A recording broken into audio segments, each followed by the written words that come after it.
Give me 1 second. All right, welcome. This is Professor Guerra Pujol from the University of Central Florida, and welcome to the orientation class for Legal and Ethical Environment of Business. Because we have this new format called REAL, I think it stands for Relevant, Engaged, Active Learning. I thought what we would do is we would use ChatGPT and other AI platforms to explore the legal and ethical environment of business. So let's go ahead without further ado and jump into the course. What I'm going to do is I'll do a screen share of the homepage and begin with some survey results from our week 1 academic activity. By the way, before I proceed, let me just make clear that because of the impending storm, I'm not posting any assignments this week, and I'll go ahead and post a recording of tonight's class to YouTube as well a little bit later on tonight when I get the recording from Zoom. Just because we have a storm coming and we are very close to being within the cone. I want to make it very clear. I posted a picture of the cone, you know, the thing that you have to be careful with is that there is an equal probability that the eye of the storm will be anywhere inside that cone. And even though Orlando is a little bit outside the cone, you know, where I think the northwest corner of Orange County is part of the cone, you know, the further to the right or east of the eye of the storm, you know, the more we will feel impacts. So I'll go ahead and do a screen share. I have everything up and ready. And just to get into the web course. And as you know from Canvas, you'll be familiar with, I have, you'll go into this course, Legal and Ethical Environment of Business. It'll take us to a homepage. And as you can see, I have this updated here. I was talking about the cone. There's been a subsequent, although it won't make landfall until tomorrow night, early Wednesday morning, 1 a.m. or so. You know, I want to make sure everybody has a chance for flexibility if they need to move or make any preparations, as we have students from all over Florida in this course. So with that, like I was saying, I'm going to be using ChatGPT. I think it's going to be a real, you know, it's not clear. There's a lot of actual debate about whether the lasting impact ChatGPT and other AI systems will have. We'll look at the survey, see how many of you are familiar with it, and I'll say more about AI and large language models, etc. When we do the survey results. But I decided to make the theme of the course to reflect this, what could very well be, I think, is going to be an important innovation, and you know, I would dare say revolutionary. So let's go ahead and jump into the academic activity. Now, these will remain open until December 2nd. So if you have not, if you just signed up for the course late last week, or you just got your web courses, you can complete this assignment. If you got financial aid, you want to really do it, you know, you want to have it done or do it, you know, now, you know what I mean? Just so that you don't put your financial aid package into jeopardy. This is something that's required by me, by all instructors, right, to give an academic activity. So I've divided mine into 3 parts, as you may have already been. This is so let's go ahead, and part 1 is the survey, and that's what I'm going to open up right now. So let's go ahead and look at survey statistics. Now, again, if you haven't completed the survey or done the discussion post, which is just you introduce yourself to your classmates, part 3 is just upload a picture of yourself or any other, you know, image, if you will, to web courses. But I do want to do the survey results. This is going to be the interactive part of the course. And let's just jump in without further ado, because the survey results will influence, you know, the final, you know, the syllabus itself, you know, so I'll go ahead and post this up. I have not looked at these results yet. I think we have them up and running. So it takes a little bit of while to load just because we have a large class. So back in 2019, the Mozilla Foundation, and I'm using, you may notice here on my screen share, I'm using Mozilla Firefox browser. They conducted a survey about artificial intelligence, you know, And so these are 2019 results. So I'd like to, this is now 2023. Our, population here is going to be decidedly non-random. It's basically a student population. So we can compare our results with the results from a general population survey from 4 years ago. So let's go ahead, and you can see the question is, how much do you know about artificial intelligence? Now, the survey, I will say, is a very poorly designed one, only because, or the survey question is very poorly drafted, only because notice that artificial intelligence is not really defined here. You know what I mean? And this was well before, many years before, 3 years before the release of GPT 3.5, which is the and then now GPT-4. So let's go ahead and just see, even with that caveat, let's see what the results are. We see we have, but by the way, if we look at on the top here and look at, we have 690, basically that's almost the entire class. I believe we have, I have to double check, with the add and drop date, I believe we have 696 students enrolled in the class. So we have, a very good large sample size here. And you can see that if you combine well-educated with some knowledge, overwhelming, over 3/4 of the class have some familiarity with AI. Notice if we combine, no knowledge, with don't know much about it, it's 23%, less than 1/4 of the class. So by the end of this class today, and by definitely the end of the semester, we'll redo the survey. We'll probably get 100%, familiarity with AI, as that's exactly what we'll be talking about for the rest of the course. I think this is so dramatic, and so this is such a major development that it's worth focusing on AI and its legal and ethical implications. So let's go ahead and continue with our survey. And this is just to get a sense, what is your opinion of AI? Now, again, I drafted this question myself. I'll also say it's a poorly designed. I should have kept it good versus bad. I added an illegal option. You could think that AI is a good development overall, but might run into some legal trouble, you know what I mean? Or you could think that AI is bad and will run into legal trouble. So, but I wanted just to put all three categories, only because what we'll be focusing on is, the legal question, the legality of AI and the legal issues that AI poses. So let's go ahead and see what the class thinks here.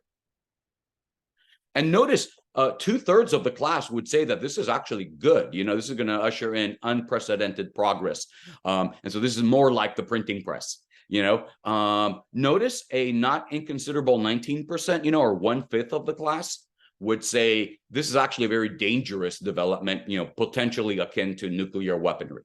And there is, there are some very bright minds, out there that are really concerned about AI risk. And you can see that if you're concerned about AI risk, the law might be a tool you could use to try to, there's something we'll see in our very next class, our first lab, which we should go back to meeting in person, by the way, 2 weeks from today.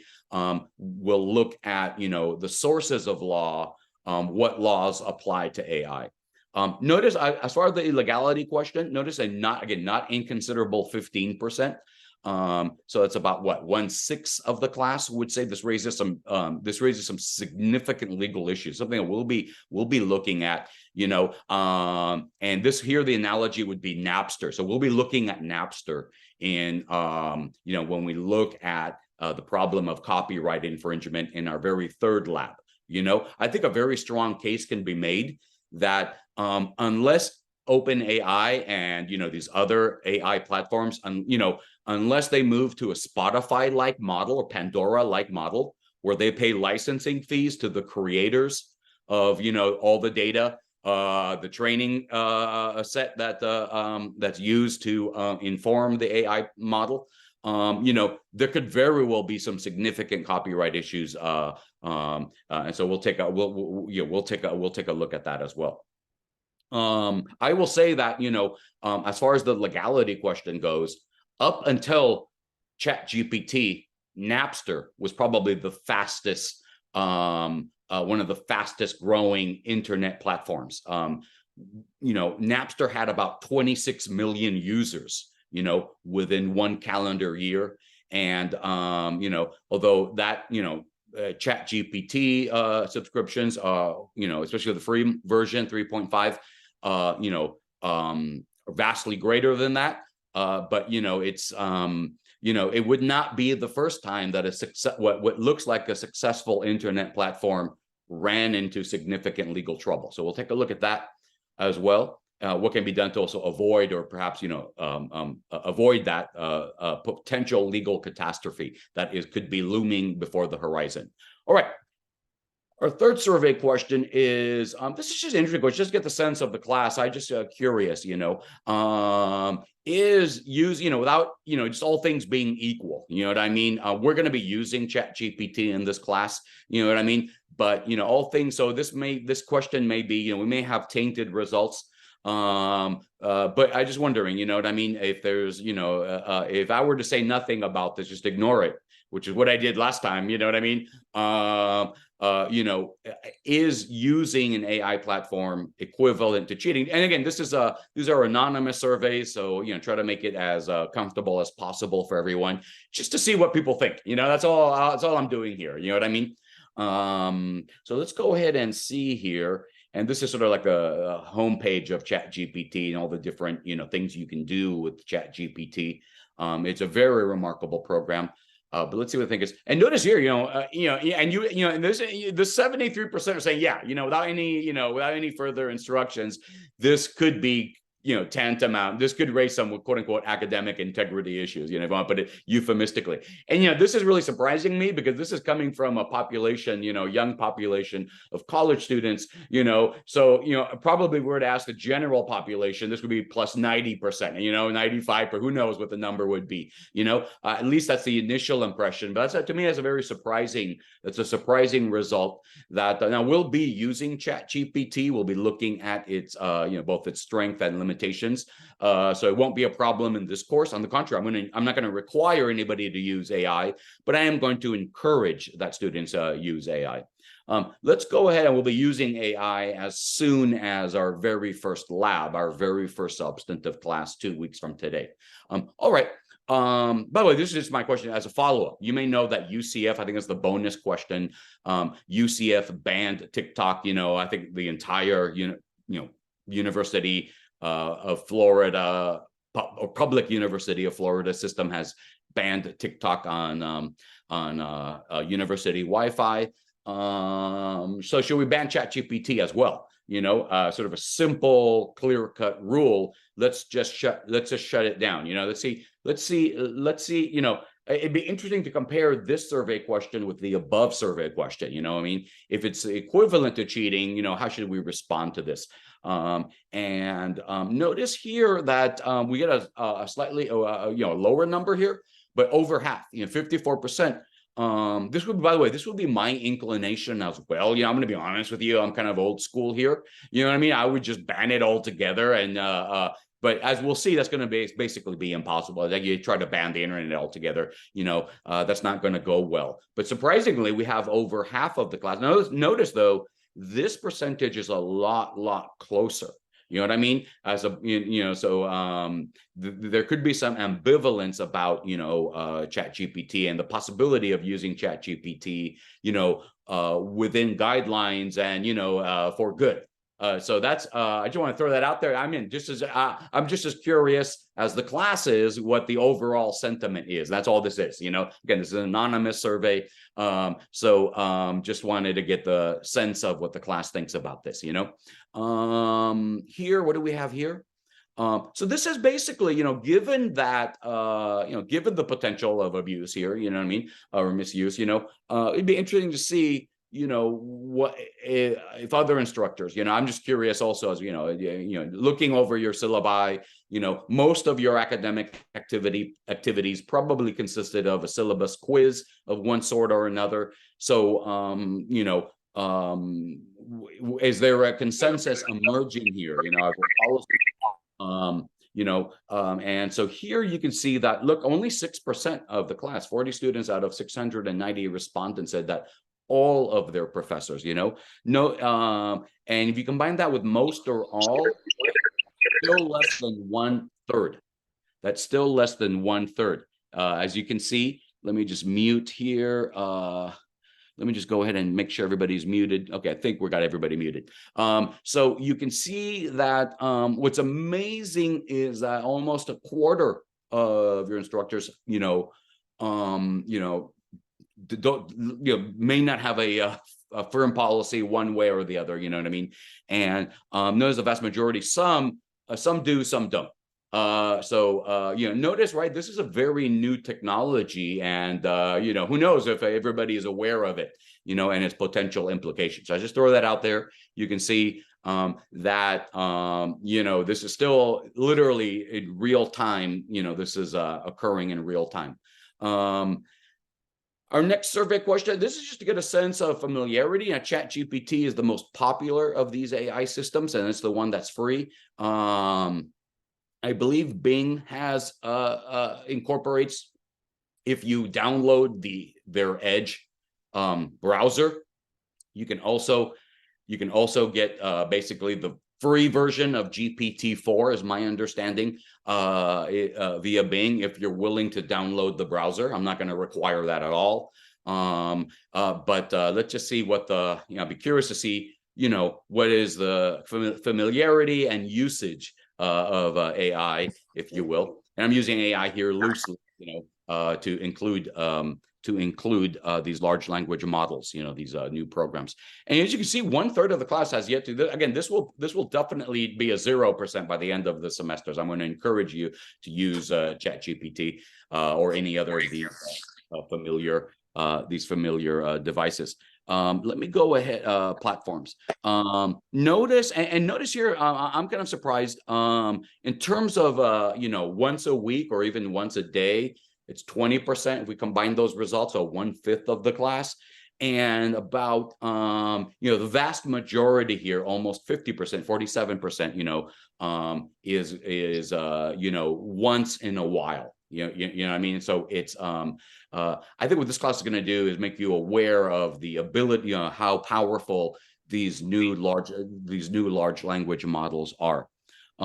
Let's go ahead and move to and you can see this is this graphic here, which I've also posted on the syllabus, also has a sort of the evolution of, or this is sort of a visualization of how of the various how ChatGPT works. All right, here, this is oh, sorry, this is a mistake here. This is I made a mistake here. I had a glitch with this survey, so I had to cut and paste. I'm not going to fix it now. We're going to be scheduled to meet, if you're in the Monday section, on Monday afternoon. There are also some 3 Wednesday sections. I apologize. This is a mistake on my part. But either way, the question is, I just want to get student feedback on this. Now, we are required to meet in person. I've made a last minute change for this week to give everybody a chance to, storm coming, and it looks like a very serious category 3. So the general question here, you can see we have very close results here, 48 to 52%. The preference is still for in person, and our classes will be, our 5 labs will, again, barring any exceptional circumstances like this week, we will be meeting in person in room 107. I just want to get some feedback here, but notice a significant fraction of the class does like the flexibility of Zoom. What you should be doing is, I just throw this out there because when this class was lecture capture, it was automatically recorded, and you could basically watch your lecture at any time that you wanted. If you wanted to come to class, you could come to class. If you wanted to watch the lecture live, you could watch the lecture live. And if you wanted to watch the lecture at your convenience, you could do that. That was called lecture capture. And I think you should let, I don't know who's in charge of this. This is not my idea to change the format of this class, but you should let, you're the ones paying tuition, you're the students. You should let the, if you really do prefer Zoom, you should make that voice heard either through the student government or through whatever channels, the provost or, the dean's office, whatever that is. I just want to throw that out there, that we have to meet in person. I'm making an exception this week due to natural circumstances here, but, our 5 labs will be in person. All right. This is what the class thinks here. What do we want to do? I have to give a final assessment one way or the other. So we could do a traditional exam in the testing center, or we could do a take-home project where you would choose, you'd select a company of your choice, ideally a place that you would like to work at, when you graduate from the college, and write a report identifying the most salient legal and ethical issues, which I'll give. Let's see what the class thinks, and then we'll decide. We'll see which of the format is preferred here. And as you can see here, a vast majority, almost 80%, do prefer a take-home final project. Surprisingly, about 1/5 of the class would prefer a traditional exam.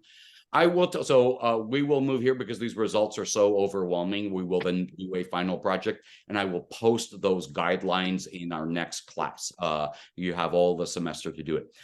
So it's personally, I think the final project is probably, even though it's a take home, it's probably the way to go, as you'll have more flexibility and you can get more out of it, in that you'll pick a company that you would ideally like to work for, and then you can use that report, leverage that report to try to get an interview, or if you get an interview, to show how much you know about the company. So so I'll say more about that when I post those guidelines, now that we've seen these results.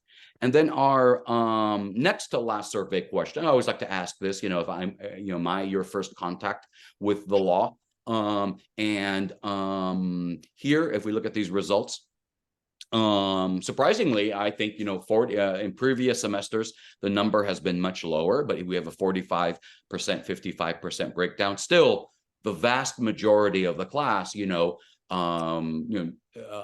not have that personal connection with an attorney or someone in the legal profession. So I'm honored to be your first introduction to the law and to ethics, as well, as the case may be. All right, so I think our last question here is just a little bonus question just about TikTok, because this is going to take us directly to lab number 1. Should we regulate AI, or should we prohibit AI? And by we, I mean the government. And let's just see what the class thinks about this. And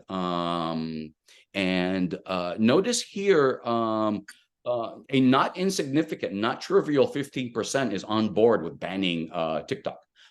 Notice 59%, 60%, 3/5 would say no. You know what I mean? That's inconsistent with our classical liberal, principles. And notice 27% gave the classic professorial answer: it depends. Maybe if you can make a persuasive case that TikTok, for example, is a significant national security risk, whatever that means, you be in favor of banning it. Notice, if you're in favor of banning it because of potential, addiction, issues, then this would put, now you would have a slippery slope. We'd have to ban Instagram as well, which is far more popular than TikTok, or a very popular platform as well.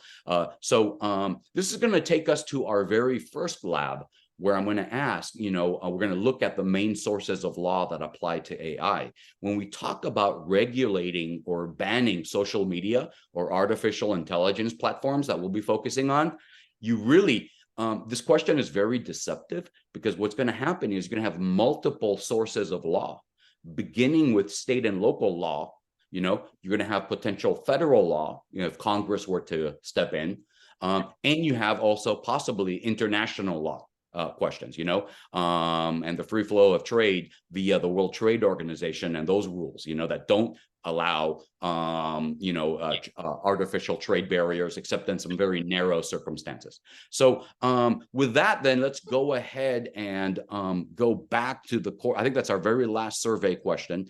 And what I want to do now is just, this is an orientation class, is then just go over the syllabus, and then syllabus, I will go over the next 5 labs that we have. We'll be meeting every other, if you're in the Monday section or prefer the Monday section, we'll meet every other Monday in person, beginning then Monday, September 9th.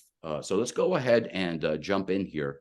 And I have, I think the very next thing I have here is the course syllabus. So let's go ahead and jump in.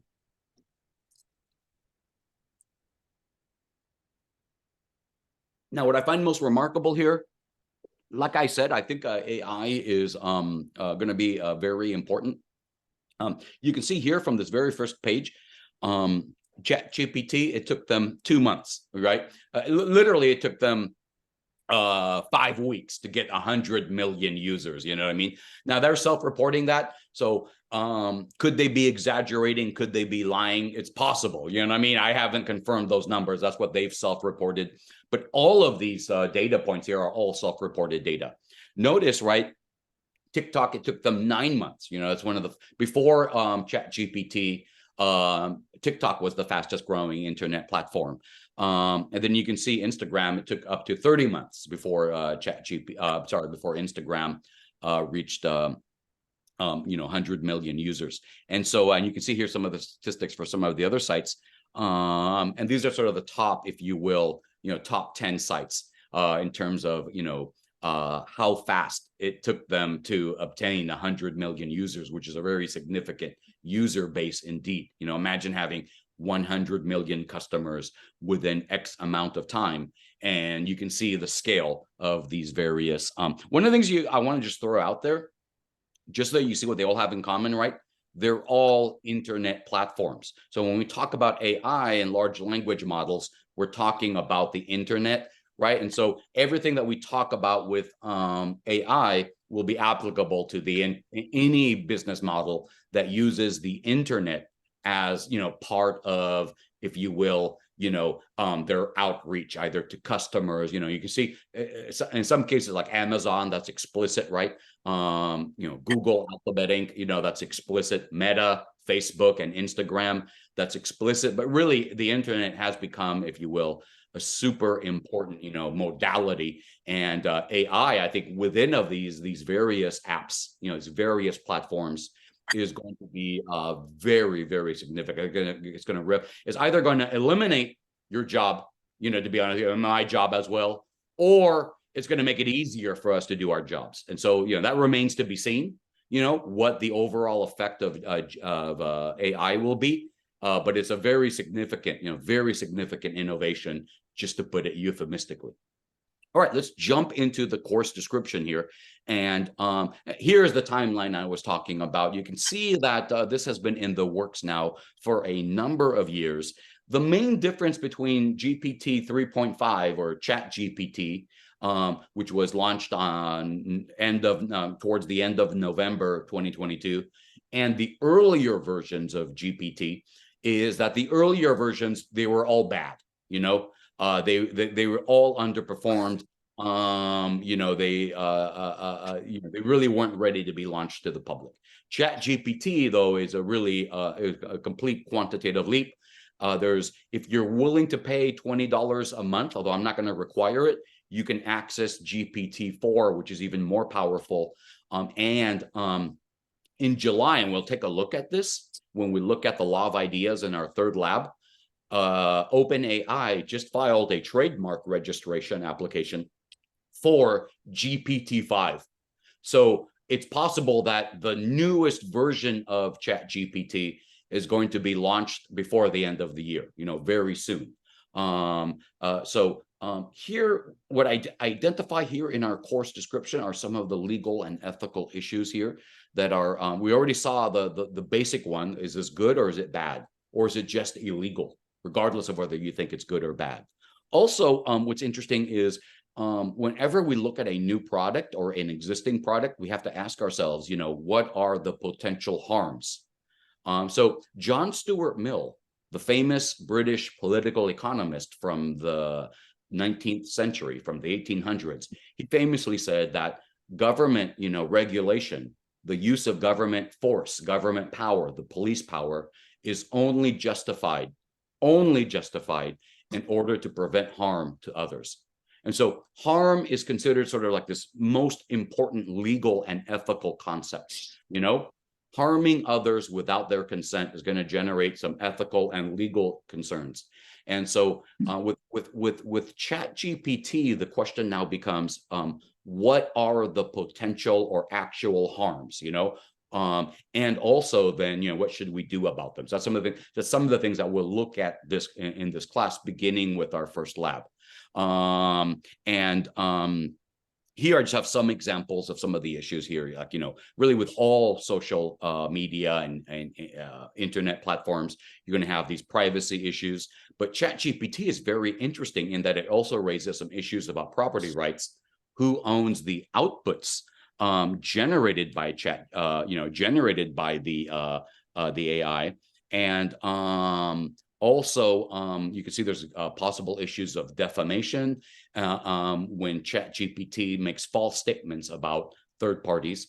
This has already occurred, and in fact, there are already a number of significant lawsuits that have been filed against OpenAI, both in state and federal court for defamation, potential products liability theory. You know what I mean? What happens if ChatGPT gives you the wrong advice? You know what I mean?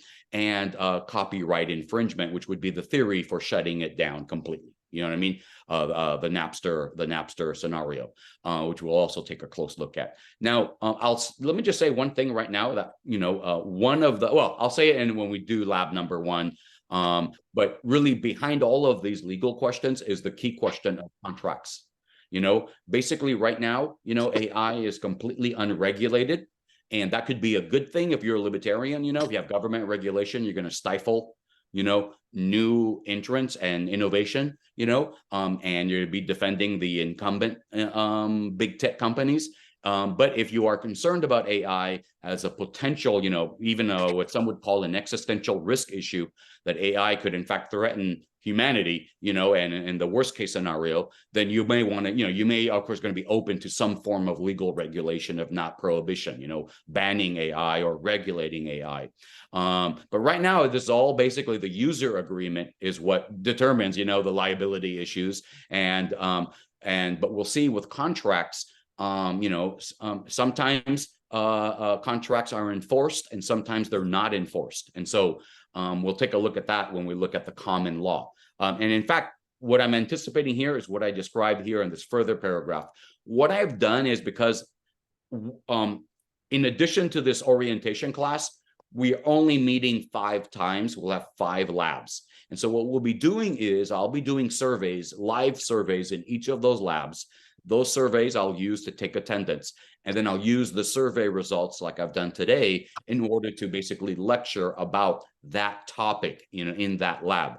And so the 5 topics are, and what I'll do is, let me scroll down to the very next page, because what I've done is, and you can see that I have the logos of the 3 main, there's a whole bunch of AI platforms out here. Google has one called Bard, but my understanding with Bard is you have to have, basically, Google has to invite you. You know what I mean? That, my understanding is they have not released that to the public. ChatGPT has the free version, 3.5. And then Meta has something called Llama that I believe is the second 2.0 version is now available to the public. And there are other AIs out there. But what I want to show you here is how I've divided the rest of the class into 5 labs. First lab is we'll be looking at sources of law. And you'll see here I've added 2 additional sources. In addition to international law, federal law, and state and local law, I've also added natural law, and I've added private ordering. So natural law just refers to ethics. So in the West, in the Western civilization tradition, law is, there's supposed to be there should be ideally some form of consistency between law and ethics. So we'll talk a little bit about natural law and the main theories of ethics. You know what I mean? But I will tell you that there's not one single view. The domain of ethics is very debated. You know what I mean? What is right and wrong, for example. But as natural law is a potential source of law if you subscribe to what's called natural rights. Also, there's something that's called private ordering. Private ordering just refers to contracts. The agreements that we sign or agree to when we go on the internet and, start using a platform like TikTok or like Instagram. We generally have to, basically, unless you can find a workaround that I don't know about, you're going to have to agree to the terms of use or terms of service, right? And that right now, basically social media, forget about AI. Social media, right? All this is completely unregulated, right? It's basically what's in the contract. And right now, it's being debated as we speak in the halls of Congress, in Washington, D.C., in Westminster, in the Parliament, in London, in the European Union Assembly in Brussels and in other places, right, is should we regulate AI? Now, the Europeans have gone further in this, and we'll see. They've actually adopted a AI regulation, but the United States very much lags behind. Now, whether this is a good thing or a bad thing probably will depend on your political views. You're a libertarian, you probably don't want any government regulation, at least not yet. If you're progressive or you're more suspicious or you're more concerned about the harms that social media and AI generate, right, you're going to be more open to regulation. And then the debate will be what regulation. But, in the absence of regulation, what we have here in the US is basically private ordering is contracts. And that takes me to the very next module. Basically, the next lab. And by the way, you can see what I've done here, by the way, since we only have 5 classes, I will, beginning next week or later this week, I'll open up one module for each of the labs. And in that module, I'll put all your assignments and all of your, additional, supplementary reading assignments and artifacts that I'll be talking about in my lecture when we do meet. So what you want to do is, again, this week, because we do have an impending storm, and it does look like to be a significant threat, and because we are very, basically we're very close to that cone of uncertainty. I'm going to take my foot off the gas this week, and there'll be no new assignments. But beginning next week, we'll go back to our regular schedule. Now, with module lab number 2. We're going to look at one of the main sources of law in particular called the common law. And the reason why we're going to do that is because the common law is very unique to the United States in particular. And so common law refers to these judge-made doctrines and legal principles. And they basically apply to every single business entity, whether it's the most cutting edge like OpenAI, ChatGPT, or whether it's, think of your most, mom and pop bodega, a landscaping company, a dog walking service, the common law applies. And one of the common law, broadly speaking, is consists of these 3 important areas that are relevant to business: property rights, contracts, and torts. Torts refers to accident laws, harms, injuries. When is a business firm liable, legally liable to its customers and to its third parties, for the harms that it generates? One of the things that you're going to see that's totally fascinating about the common law, just because you generate a harm doesn't mean you are necessarily legally liable. I want to repeat that because that is a really, you get the false impression when you see a Morgan & Morgan or Dan Newland ad, you're in an accident, you're going to get a, $1 million check. In fact, the way the common law works is, just because you've been harmed, there may or may not be legal liability, where you can sue somebody and collect money. So we'll look at, when is a business legally liable when somebody gets harmed? So we'll see that's the common law. That's what's called torts or accident law. Contracts, like I was just saying in connection with lab number 1, contracts refers to private ordering. Basically, when there's no legal regulation, the contract substitutes for the law. And so what we want to do, but again, like I said with accidents, not all contracts are equal. Not all contract provisions are enforceable. So we'll look at that, when is a promise legally enforceable? How can you avoid, having to, legal liability on a contract? So that's another important topic. And again, that's from the common law. So, that's why you see it's a very important area of law. Finally, property rights. And property rights, along with contracts, right, are fundamental, and rules for harms are essential in a market economy, right? So, in a free market, you have to have some form of common law, some rules and regulations for torts, contracts, and property rights. Now, with property, that takes us to our 3rd module, our 3rd lab, what I call the law of ideas or intellectual property rights. What I want to do with property is I want to focus on the single most important form of property rights for all business companies, and that's going to be what lawyers refer to as intellectual property, or what I prefer to call the law of ideas. It turns out every single product and service, not just a large language model like a ChatGPT, but every single product and service embodies a set of ideas. And what the common law allows you to do, as well as federal law and some international law, the law allows you to, in some situations, own an idea or own the expression of the idea.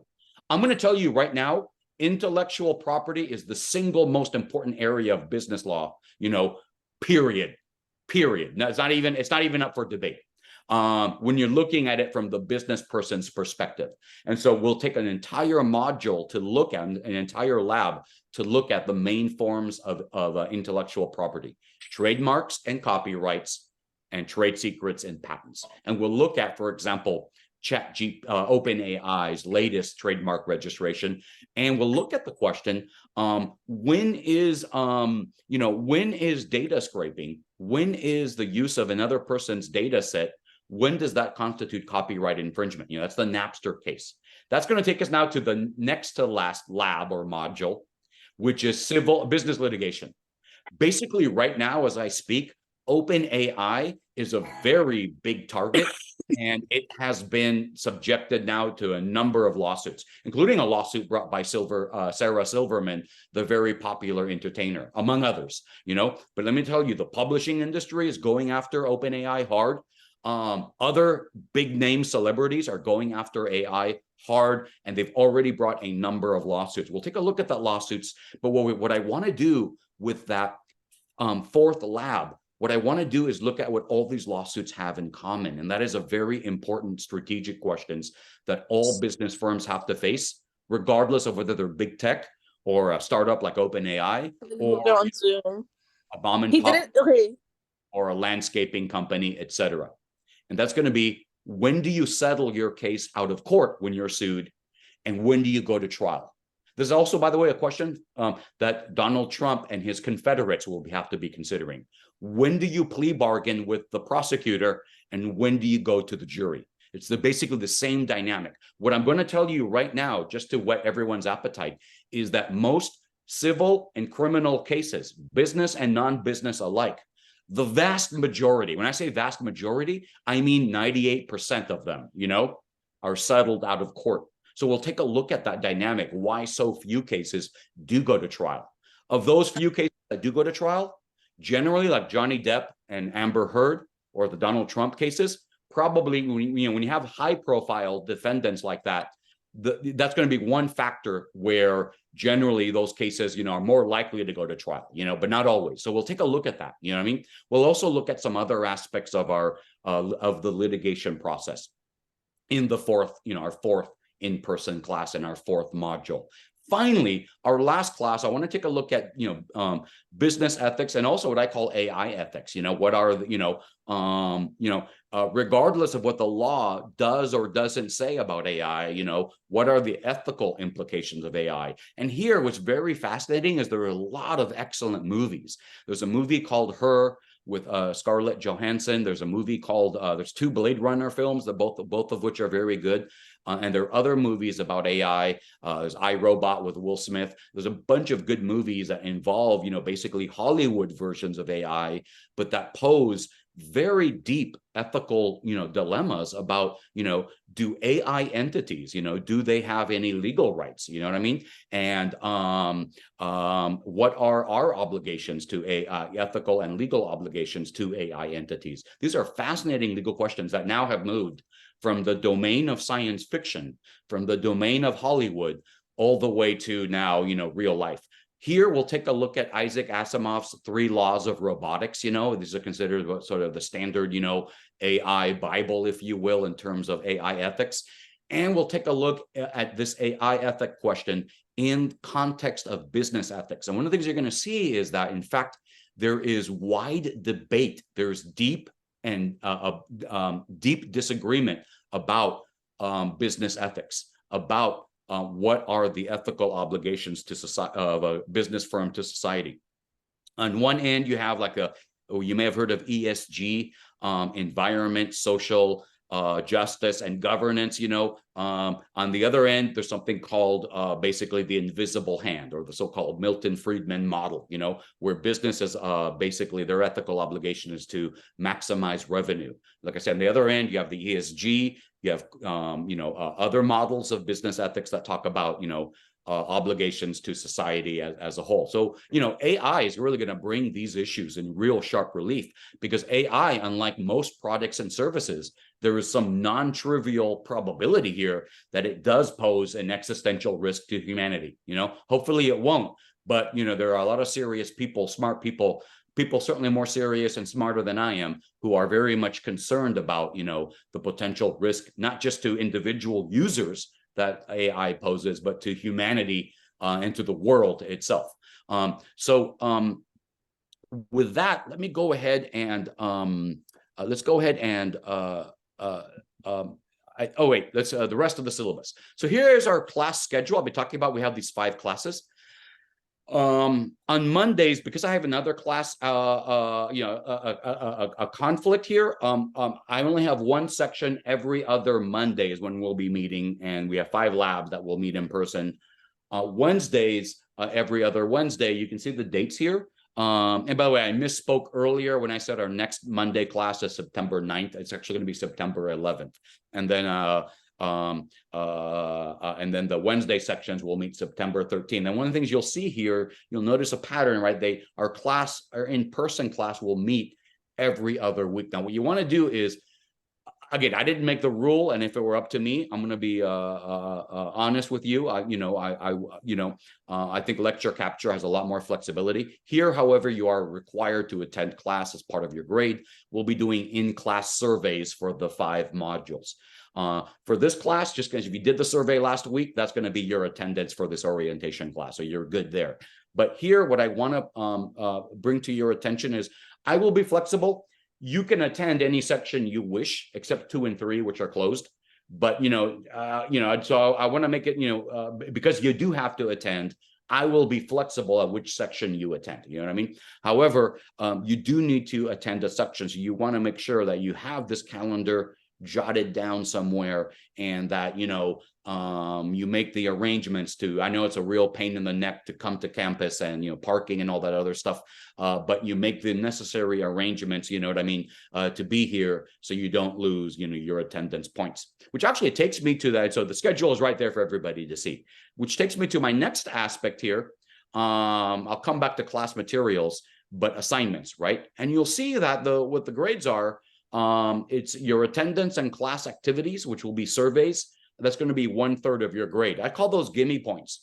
Just by showing up, 1/3 of your grade will be an A. You know what I mean? Now you can do the math if you miss a class, how that will affect your grade. You know what I mean? But you can see overall that's 1/3 of your grade. The other third of your grade is for each module. I'll have what I call a micro essay or a discussion post. Ask for your opinion, for example. I was going to post the next micro essay, for the next module today. However, because of the storm, I don't want to freak people out. So I'll post it, at the beginning of next week. Every time I post an assignment, it'll be open for 2 weeks. And so you'll have 2 weeks and to do the micro essay, and you feel free to use ChatGPT to engage with the micro essay. And finally here, now that we have the survey results, I'll update the syllabus. There'll be a final project, and I'll post those guidelines shortly. However, there, basically, you're going to be thinking of, what do I want to do after college? Where do I want to work? Ideally, you know what I mean? And then ideally what I would do is write your report on the company or business that you'd like to work at, ideally, Now, the other part of the syllabus here is just the course materials, and you can see I'll go into the module. We're in Monday, so I think the first day program the deadline was the 8/27. I've posted 9 copies of the textbook. If you don't have the textbook, you can, you have 9 copies of the textbook into, in the main campus library, right across from Chick-fil-A. You can enter the main campus entrance, and at that desk there, you can get a copy of the book. And if you need to refer to the textbook for any of your assignments.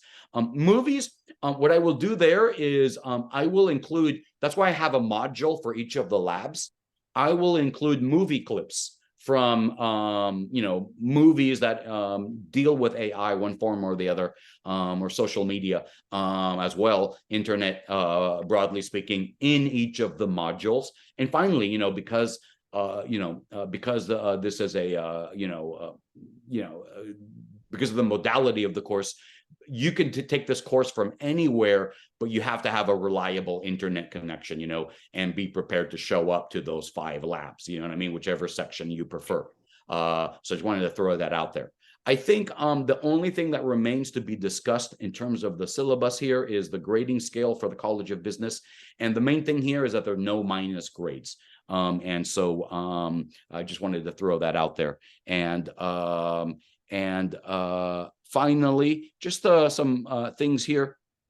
I responded to a bunch of emails today. So if I haven't responded to you, I probably did right before class. I am obligated to say that, I'm not allowed to give, any legal advice to any of my students, because I'm the one grading you. But I do have a link here to the student legal services, which is provides licensed Florida attorneys that provide you free legal consultation. The makeup policy here is it's basically the academic activity. By the way, one more thing about the academic activity. If we go here, you'll notice that all this adds up to 99%, 1/3, 1/3, 1/3. The academic activity is that remaining 1%. That's going to be, so now the academic activity, I'm required to keep it open until December 2nd, which is the last day of the semester.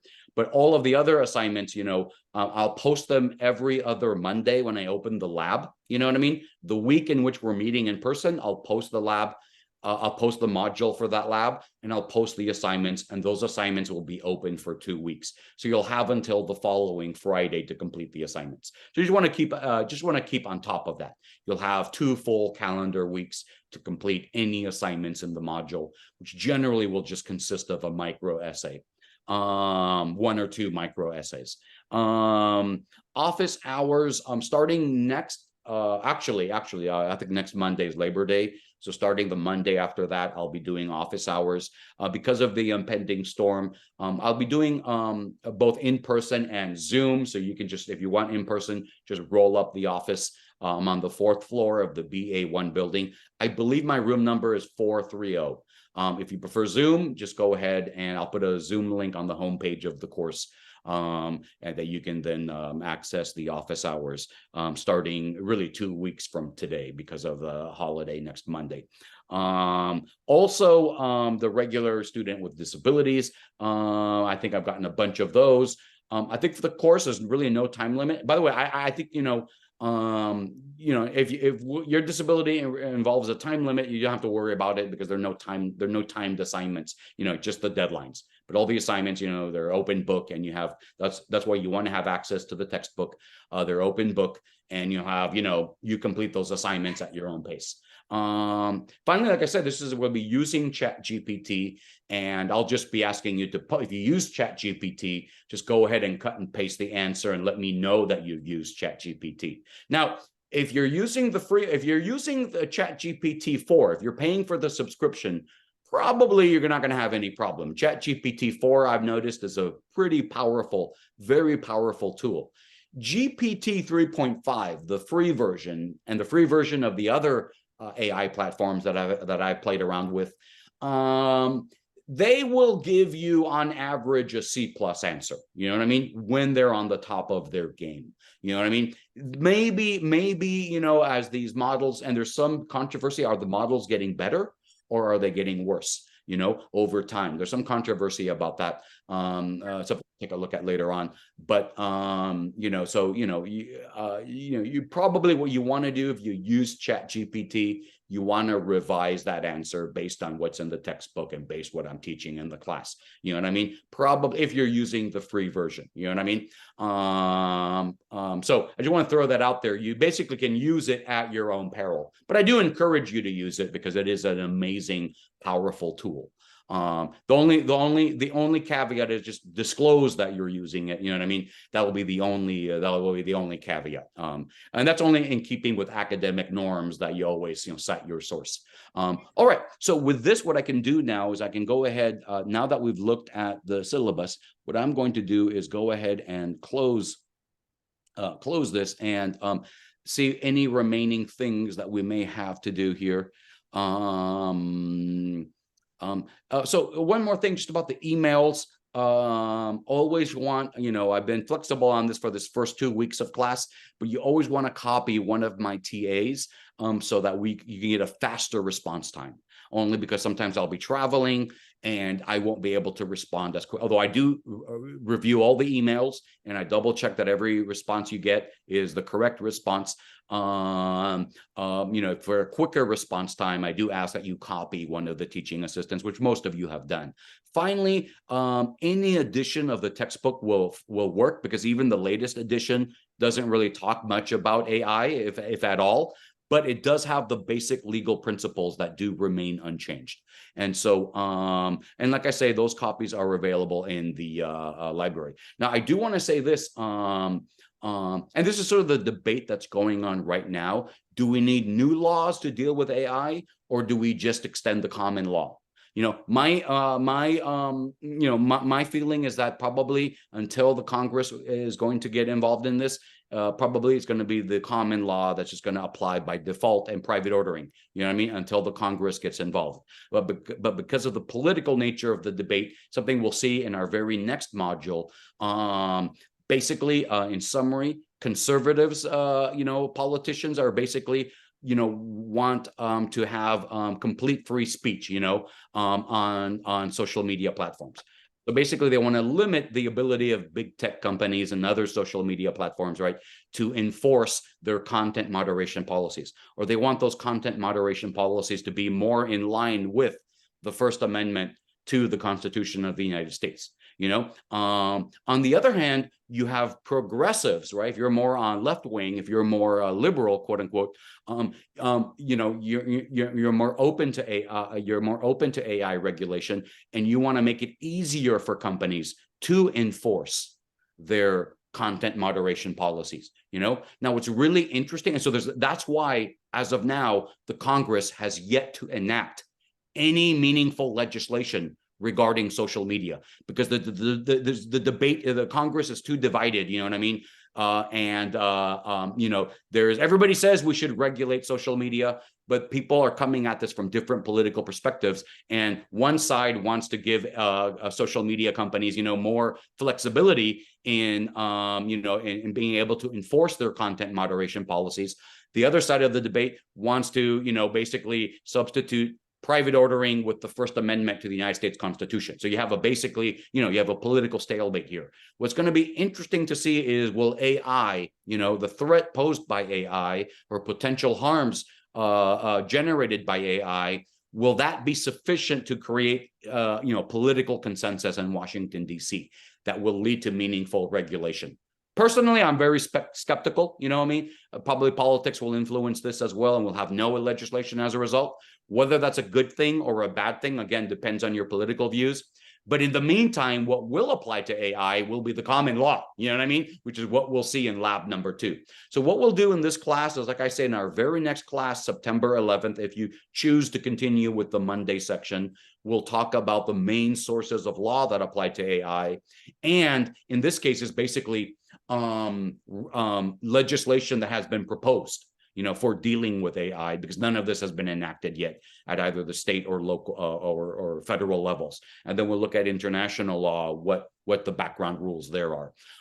With module 2, we'll then look at the common law, which will apply to default to all business entities, including AI. And we'll look at the common law with the specific view towards AI. Then we'll do the law of ideas, our third class. Our fourth class will look at business litigation and find out why it is most cases actually settle out of court. They never go to a jury.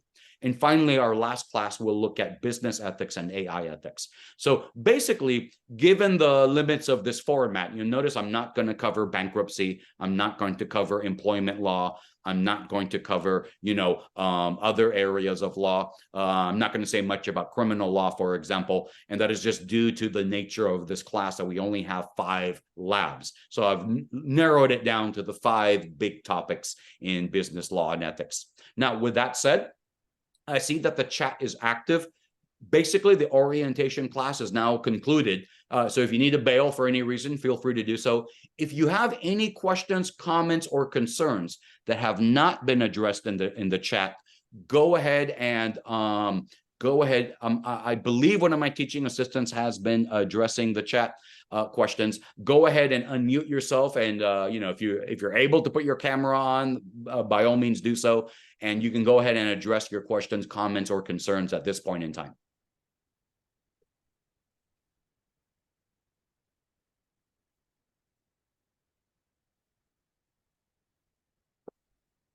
All right, I don't see any. I'll check the chat really quick. I'm not sure what's going on in here. I just see people posting their names. Oh yeah, for the attendance, great. So for this class, wonderful.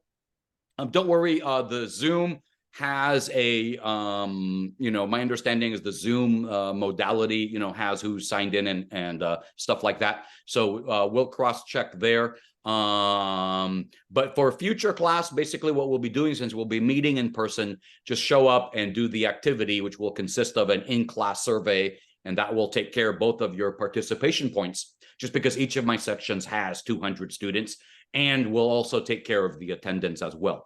So you're good here. Anybody with any questions, comments, or concerns? Make this very straightforward. Basically, you can see it's a very fairly designed course. I think the micro essays will be fun. You'll be able to use ChatGPT. I'm not going to require that you use it, but you'll be able to use it if you wish. And no time limits. I think the class attendance, it can be a pain in the neck to come in person, but it's only 5 times in this course. You know what I mean? Only 5 times. And I'll make it worth your whiles. I will ask you very engaging survey questions that of real life controversies involving AI and other aspects of business and ethics in each of my surveys. So I think you'll enjoy coming to class, because my survey questions will be hot button questions. And finally, with the final project, which is what 79% of the class, overwhelming majority, with the final project, you'll find that it'll be very fair. I'll post the guidelines soon. And actually, the final project is designed for you to help yourself in achieving your goals once you graduate from college. So, you can either pick an existing company that you work for or that you'd like to intern for, or, you can pick your ideal company, if you could work anywhere in the world, you know what I mean? Either for-profit or nonprofit. You can pick a government agency as well. You can do whatever. It could be an accounting firm.